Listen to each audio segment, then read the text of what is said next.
स्वागत है आप सभी का हमारे यूट्यूब चैनल में। दोस्तों, जैसा कि आप लोगों ने देखा कि इसे मैंने फर्स्ट लेक्चर में आप सभी लोगों को जो फर्स्ट क्लास थी उसमें बेसिक चीज़ें आपको बता दी, और उसके बाद में जो आपका लेक्चर है वो लेक्चर नंबर 2 है। इसमें आपको बताया जाएगा कि जो general consideration in machine design, मतलब मशीन डिज़ाइन संबंधी सामान्य विचार जो है वो क्या है। जैसे हम लोग जब इसे डिज़ाइन करते हैं मशीनों पर, तो जो सामान्य विचार होते हैं वो क्या होते हैं।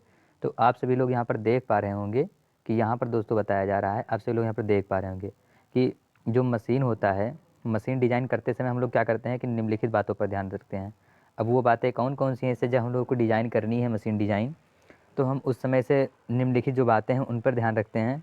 तो बातें कौन कौन सी हैं, सबसे पहले हम ध्यान रखते हैं कि बलों एवं प्रतिबलों, मतलब किसी भी जो हम जैसे डिज़ाइन कर देंगे तो उस पर जो लगने वाले फोर्सेस होंगे और जो स्ट्रेसेस होंगे वो कैसे रिएक्ट करेंगे, मतलब कैसे लगेंगे, ये हम लोग देख लेते हैं। उसके बाद जो नेक्स्ट आता होता है पदार्थों का चयन, सिलेक्शन ऑफ मटेरियल, मतलब जो हम लोग डिज़ाइन कर रहे हैं उसमें जो मटेरियल सेलेक्ट कर रहे हैं, सिलेक्शन कर रहे हैं, वो कैसा रहेगा, क्या रहेगा, ये सारी चीज़ें हम लोग यहाँ पर सेलेक्ट।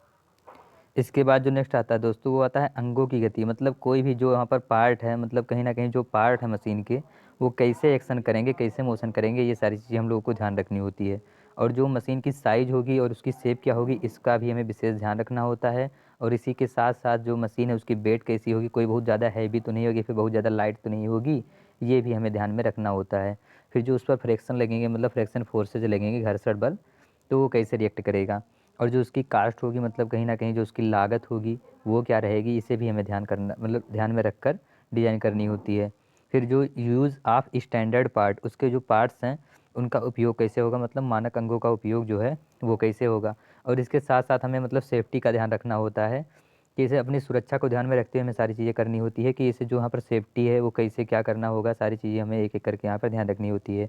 फिर जो मशीन है हमारी, उसकी विश्वसनीयता कैसी है, मतलब उसकी जैसे वो कब तक कार्य कर सकती है बिना रुके, फिर क्या है, कैसे है, ये सारी चीज़ भी हमें, मतलब इसे रियलबिलिटी भी कहते हैं, रियल एबिलिटी, विश्वसनीयता, ये भी बहुत बड़ी मायने रखता है।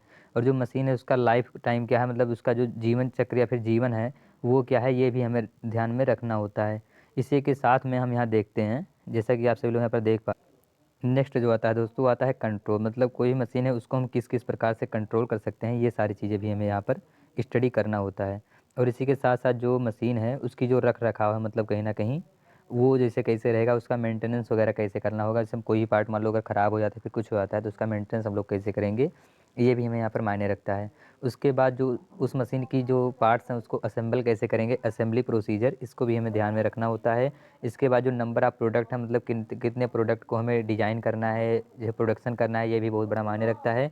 और जो हम फाइनली प्रोडक्ट जो हमारा है वो देखने में कैसा रहेगा, मतलब कहीं न कहीं अपीयरेंस, मतलब कलात्मक दिखावट जो है वो कैसा रहेगा, ये भी हमें ध्यान में रखकर डिज़ाइन करना होता है। फिर स्टाइलिंग, मतलब कैसा रहेगा प्रोडक्ट, ये भी हमें ध्यान में रखना होता है।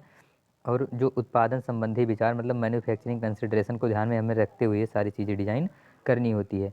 और अब हम बात करेंगे दोस्तों कि जो जनरल प्रोसीजर इन मशीन डिज़ाइन, मतलब मशीन डिज़ाइन के लिए जो सामान्य विधि है या फिर मशीन डिज़ाइन के जो पद या चरण है, मतलब जो हम मशीन डिज़ाइन करते हैं तो कितने चरण को फॉलो करके हम कोई भी मशीन का डिज़ाइन कर सकते हैं। तो यहाँ पर बताया गया है स्टेप इन मशीन डिज़ाइन, मतलब जो चरण होते हैं मशीन डिज़ाइन के वो क्या क्या हैं। तो सबसे पहले आप सभी लोग यहाँ पर देख सकते हैं कि जब कहीं ना कहीं इसे अगर आपको, देखिए अगर आपका तबीयत ख़राब हुआ तो आप पक्का है कि आपको हॉस्पिटल जाना होगा। तो कहीं ना कहीं जब हमें नीड होती है किसी चीज़ की तो हम उसकी क्या कर लेते हैं, खोज कर लेते हैं, मतलब कहीं न कहीं आविष्कार कर लेते हैं। तो यहाँ पर वही बताया गया है, आविष्कार ही आवश्यकता की, जैसे आवश्यकता ही आविष्कार की जननी है, तो यहाँ पर ऐसा कुछ बताया गया है।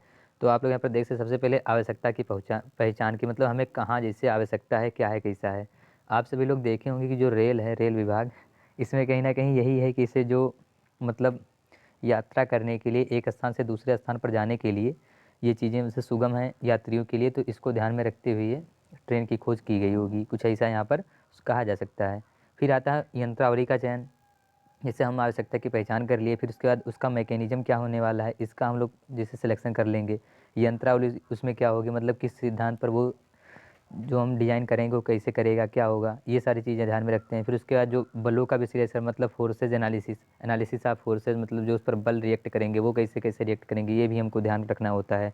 उसके बाद जो उसमें लगने वाले मटेरियल हैं, मतलब पदार्थ हैं, उनको भी हमें ध्यान में रखना होता है।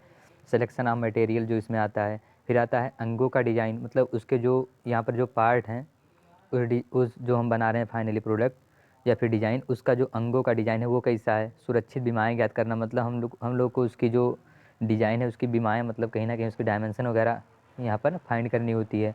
फिर संशोधन, अगर कोई मान लो एरर आ जाता है तो हम उसमें जैसे संशोधन कर सकते हैं, मॉडिफ़ाई कर देते हैं। फिर उसका एक विस्तृत ड्राइंग क्या होता है आप लोग अब कहेंगे।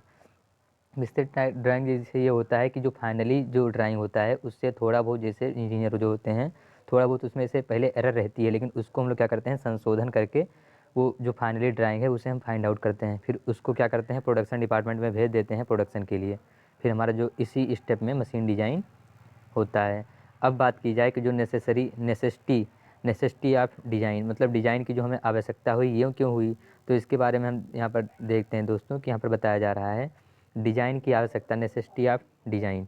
तो इंजीनियरिंग अध्ययन, जो यहाँ पर इंजीनियरिंग हम लोग जो पढ़ रहे हैं, इंजीनियरिंग अध्ययन की सबसे ऊपर मतलब सर्वोच्च अवस्था इंजीनियरिंग डिज़ाइन है। इंजीनियरिंग अध्ययन की सबसे ऊंची अवस्था जो क्या है, इंजीनियरिंग ड्राइंग है। इसकी सहायता से इंजीनियरिंग अध्ययन एवं खोजी गई नई बातों का उपयोग मानव सेवा के लिए किया जाता है। देखिए जो इंजीनियरिंग ड्राइंग है इसकी सहायता से क्या किया जाता है कि जो इंजीनियरिंग अध्ययन है एवं खोजी गई जो नई नई टेक्निक्स हैं मतलब बातें हैं, उनका उपयोग करके मानव सेवा के लिए किया जाता है। और इसी के साथ साथ दोस्तों आप लोग पर देख सकते हैं कि डिज़ाइन की सहायता से ही क्या होता है कि जो आजकल हमारे कारखाने वगैरह हैं आदि में जो नई वस्तुओं का निर्माण होता है वो इसी की वजह से संभव है। मतलब जो हमारे कारखाने वगैरह हैं उसमें जो नई नई वस्तुएं आजकल निर्माण हो रही हैं उनका संभव जो है वो मशीन डिज़ाइन की, जो यहाँ पे जो डिज़ाइन है उसी की वजह से संभव हो रहा है। तथा जो हमारा समाज है मतलब कहीं ना कहीं जो हमारा समाज है ये प्रगतिशील आजकल हो रहा है, मतलब डेवलप हो रहा है। और एक अच्छे व नई मशीन, जैसे जो एक नई मशीन है उसके निर्माण के लिए देखिए का उद्देश्य है कि उससे बनने वाली जो प्रोडक्ट है उसका जो लागत है वो कहीं ना कहीं क्या हो, उसका लागत है वो जो कम हो।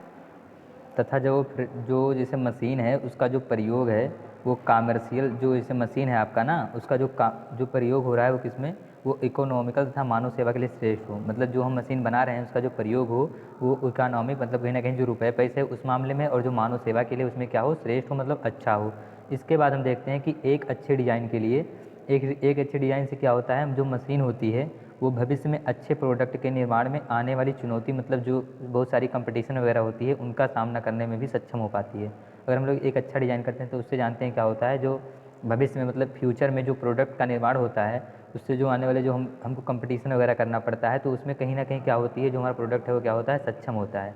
इसके बाद हम देखते हैं दोस्तों यहाँ पर कि इसे, अब हम बात करेंगे फ्रेंड्स कि जो यहाँ पर इसे compare between design and undesigned work, मतलब कोई भी वर्क है जो एक डिज़ाइन करके बनाया गया है, कोई एक ऑब्जेक्ट, और एक जो ऑब्जेक्ट ऐसा है कि जिसको बिना डिज़ाइन किए बनाया गया है, तो उसमें डिफरेंस क्या होता है उसी के बारे में आज हम यहाँ पर चर्चा करेंगे। तो आप लोग यहाँ पर देख पा रहे होंगे कि डिज़ाइन किया गया जो प्रोडक्ट है वो बिना डिज़ाइन किए गए प्रोडक्ट की तुलना में बहुत सुंदर तथा सुरक्षित होता है। मतलब कोई प्रोडक्ट जिसे डिज़ाइन करके बनाएंगे और कोई वो प्रोडक्ट जिसको हम डिज़ाइन करके नहीं, इसे बिना डिज़ाइन के बनाएंगे, उसमें क्या होगा कि जो हम जिसे डिज़ाइन करके प्रोडक्ट तैयार करते हैं वो देखने में भी अच्छा होगा और उसकी जो क्वालिटी है वो भी मतलब बेहतर होगी, अच्छी होगी। और जो यहाँ पर डिज़ाइन प्रोडक्ट होता है वो अधिक भरोसेमंद व टिकाऊ होता है। मतलब जो प्रोडक्ट हम डिज़ाइन करके बनाते हैं वो अधिक जैसे भरोसेमंद होगा और क्या होगा, टिकाऊ होगा। और इसी के साथ हम देखते हैं कि जो डिज़ाइन प्रोडक्ट है वो मानक के अनुरूप होगा, मतलब उसकी कोई एक पार्टिकुलर डिस्टेंस होगी, मतलब कहीं ना कहीं उसकी जो साइज़ वगैरह है वो भी एक पार्टिकुलर तरीके से होगी।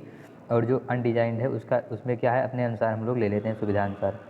अब बात करते हैं कि जो डिज़ाइन प्रोजेक्ट होता है उसमें जटिलता, जो यहाँ पर जैसे डिज़ाइन प्रोडक्ट होता है उसमें जटिलता तथा अचानक बदलाव नहीं होंगे, जिससे जोड़ों पर प्रतिबलों के एकत्र होने मतलब स्ट्रेस कंसंट्रेशन नहीं होगा।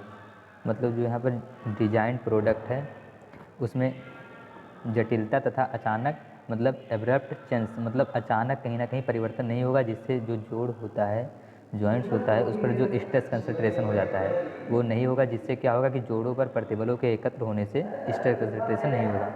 इसी के साथ अब हम देखते हैं कि जो डिजाइंड प्रोडक्ट होता है, मतलब जिस प्रोडक्ट को हम लोग क्या करते हैं कि डिज़ाइन करके तैयार करते हैं। अब हम बात करते हैं फ्रेंड्स कि जो डिज़ाइन प्रोडक्ट होता है, मतलब जिस प्रोडक्ट को हम लोग क्या करते हैं डिज़ाइन करके बनाते हैं वो देखने में सुंदर तो होता ही तथा बाज़ार की आवश्यकताओं के अनुरूप होता है। मतलब हमें जैसा आवश्यकता होता है उसी अनुसार हम लोग प्रोडक्ट का डिज़ाइन करके बना सकते हैं। इसके बाद जो यहाँ पर डिज़ाइन प्रोडक्ट होता है, मतलब जिस प्रोडक्ट की हम लोग डिज़ाइन करके बनाते हैं वो इसमें मतलब लुब्रिकेशन आदि के लिए क्या होता है, सूटेबल होता है, सुविधाजनक होता है। जो यहाँ पर डिज़ाइन प्रोडक्ट होता है उसका चालन मतलब कहीं ना कहीं ड्राइवन कंट्रोलिंग सिस्टम, संयोजन, असेंबलिंग तथा संस्थापन मतलब इंस्टॉल इंस्टॉलेशन सरल होता है, मतलब कहीं न कहीं हम उसे से एक अच्छे तरीके से पार्टिकुलर तरीके से ड्राइव कर सकते हैं। कंट्रोल भी एक आसानी से कर सकते हैं, उसका संयोजन मतलब असेंबल भी उसे आसानी से कर सकते हैं, तथा जो उसका इंस्टॉलेशन मतलब संस्थापन है वो भी हम लोग आसानी से कर सकते हैं।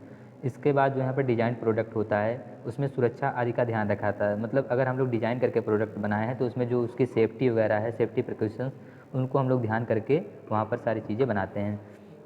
इसके बाद जो है कि डिजाइंड प्रोडक्ट का पदार्थ जो है सर्वोत्तम तथा लागत में कम होती है।